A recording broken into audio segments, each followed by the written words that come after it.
दोस्तों कहते हैं भागते चोर की लंगोट ही सही। तो इस दफ़ा यही काम चल रहा है सीमा के साथ। देखिए सीमा से हमारे लाख थे इख्तलाफात सही, लेकिन सीमा ने जो क्राइम किया है वो काबिल माफ़ी भी नहीं है। हैदर भाई को लूटा, उसका घर लूट कर तबाह करके गई, बहुत से लोगों को लूट झपूट के गई। अब सीमा की एक फ्रेंड का इंटरव्यू भी आया हुआ है, जिसमें आप लोगों ने भी देख लिया होगा किन्जा ऑफिशियल चैनल के ऊपर, जिसमें एक लड़की दावा कर रही है कि मैं सीमा की फ्रेंड हूँ और साथ ही साथ वो ये दावा कर रही है कि 2 महीने हुए थे उसको हमारे पास कमरा लिया था उसने रेंट के ऊपर, और वो हमारे साथ रहती थी। अब पहली बात तो ये है कि 2 महीने में जब कोई आपके घर में रेंट पे रहता है ना, तो उससे इतनी आपकी सलाम दुआ, इतनी अच्छी दोस्ती, इतनी अच्छी जानकारी नहीं हो जाती कि वो 2 महीने में ही आपसे कहे कि भाई आप अपना जेवर मुझे दे दो, अपने घर मुझे दे दो। देखिए मैं सीमा की विरोध में हूँ, सीमा के पक्ष में नहीं हूँ, लेकिन यहाँ पे ये जो लड़की का इंटरव्यू जो चल रहा है, जो वायरल हो रहा है, जिसमें ये लड़की कह रही है कि मेरा जेवर 3 तोला जेवर लेकर गई। मान लीजिए 3 तोला जेवर इस वक्त पाकिस्तान में कोई 9 से 10 लाख रुपए का बनता है। 3 तोला जेवर सोना और कुछ कपड़े, वो कह रही थी कपड़े अगर मान लीजिए 2-2 हज़ार रुपये के भी कपड़ा एक सूट हो तो ये 6,000 रुपये हो गए। मान लीजिए कि 1 लाख रुपए का चूना सीमा इसको लगा कर गई बकौल इस लड़की के। लेकिन दोस्तों यहाँ पे मैं ये समझता हूँ कि अगर ये लड़की से, देखिए पहली बात तो ये कि मुझे आप तमाम दोस्तों में से कमेंट करके आप लोगों ने ज़रूर बताना है, जो हमारी माएँ बहनें बेटियाँ, जो हमारे दोस्त देख रहे हैं, आप लोगों ने बताना है कि क्या कभी कोई औरत अपने जिस्म के जेवरात किसी दूसरी औरत को उधारे मांगे हुए इस्तेमाल के लिए दे सकती है, और वो भी उस महिला को, उस औरत को जिसको आप सही तरह जानते ना हो, जिससे आपकी 2 महीने पहले दोस्ती हुई हो। क्या अभी कभी ऐसा हुआ? दोस्तों ये इंटरव्यू जो किया गया है, देखिए मैं आप लोग शायद हो सकता है मुझसे इख्तलाफ करें, लेकिन मुझे लगता है कि ये इंटरव्यू प्लांटेड था। उसके पीछे क्या कारण है? उसके पीछे कारण ये है कि देखिए 1 साल गुजर गया, अगर ये लड़की का वो जेवर लेकर गई थी तो 1 साल तक ये खामोश क्यों थी? मीडिया पर क्यों नहीं आई? इसने 1 साल पहले हैदर से क्यों नहीं राब्ता किया? कभी हैदर ने ये जिक्र क्यों नहीं किया कि वो फलां लड़की दोस्त से जेवर लेकर भागी है? और अब अगर देखा जाए तो मैं ये समझता हूँ कि ये लड़की जो है ये झूठ बोल रही है।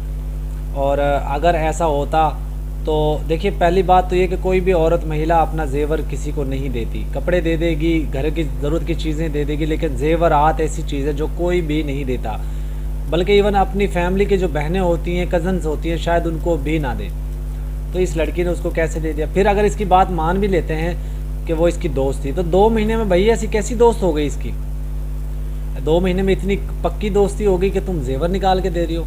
चलिए ये भी बात मान लेते तुमने दे दी, तो उसको क्या पता था कि तुम्हारे पास जेवरात भी हैं? सीमा को क्या पता था?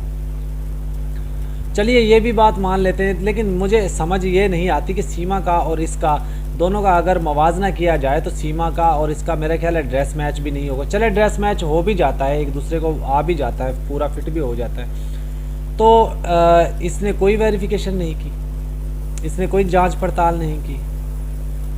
हैरानगी है मुझे कि ये किस तरह का एक जो है वो और एलिगेशन लगाया जा रहा है ये सीमा को। और बहरहाल अगर एलिगेशन सच्चा भी होगा तब भी और ना हो तब भी हमें कोई फ़र्क नहीं पड़ता, हम तो इसकी बैंड बजाते हैं और बजाते रहेंगे। ज़ाहिर है बहुत से लोगों को लूट कर भागी है, ज़फ़र बलोच हो, ज़हीर हो और 2-3 दोस्त और हों इसके, आसफ़ हो, बहुत से लोग हैं जिनको ये लूट खसूट कर वहाँ भागी है। दोस्तों मोमिन मलिक जी ने बड़ा एक इनिशिएटिव लिया था, और मोमिन मलिक जी ने ये भी बताया कि वो नेपाल किस लिए गए थे।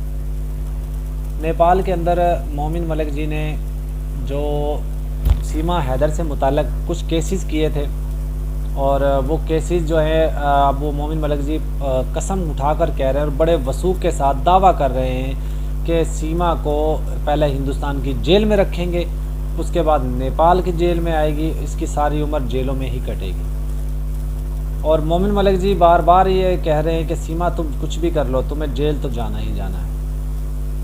तो मोमिन मलिक जी ने बार बार सीमा को ये भी कहा कि तुम मेरे ऊपर ज़ाती पर्सनली हिट मत करो, आरोप मत लगाओ, तुम्हें अगर केस लड़ना है तो लीगल केस लड़ो, कोर्ट के अंदर जाओ, लेकिन मेरे जो पर्सनली हिट मत करो।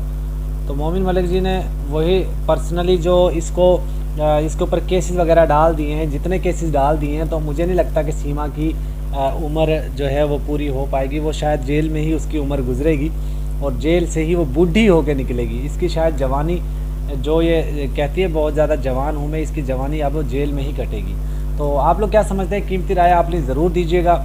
और मोमिन मलिक जी ने एक और कदम उठा लिया कि कोर्ट के अंदर केसेस तो उनके लगे हुए हैं। मोमिन मलिक जी ने सीमा हैदर के ऊपर नेपाल में भी केस फाइल कर दिए हैं, क्योंकि इसने नेपाल का भी वायलेशन किया है, पाकिस्तान हिंदुस्तान को भी वायलेट किया है और वहाँ पे बैठकर हिंदुस्तानियों को गालियाँ दे रही है। यकीन मानिए मोमिन मलिक जी को सलाम पेश करते हैं और बहुत अच्छे शख्स हैं मोमिन मलिक जी। बड़ी ज़बरदस्त तरीके से दबंग अंदाज में सीमा की बैंड बजाते हैं और सभी तरह वो लीगल डॉक्यूमेंट्स, लीगल फ़ाइट कर रहे हैं। तो हैदर भाई को एक फ़रिश्ते के रूप में यकीन मानिए हैदर जो मोमिन मलिक जी मिले हैं। और मोमिन मलिक जी ने वाज़ेह तौर पे ये काफ़ी दफ़ा बता चुके हैं कि मैं अल्लाह की रज़ा के लिए, इंसानियत के लिए हैदर भाई के साथ लगा हूँ, ना कि वो किसी पैसे के लिए। दोस्तों आज की वीडियो कैसे लगी कमेंट में ज़रूर बताना। अल्लाह।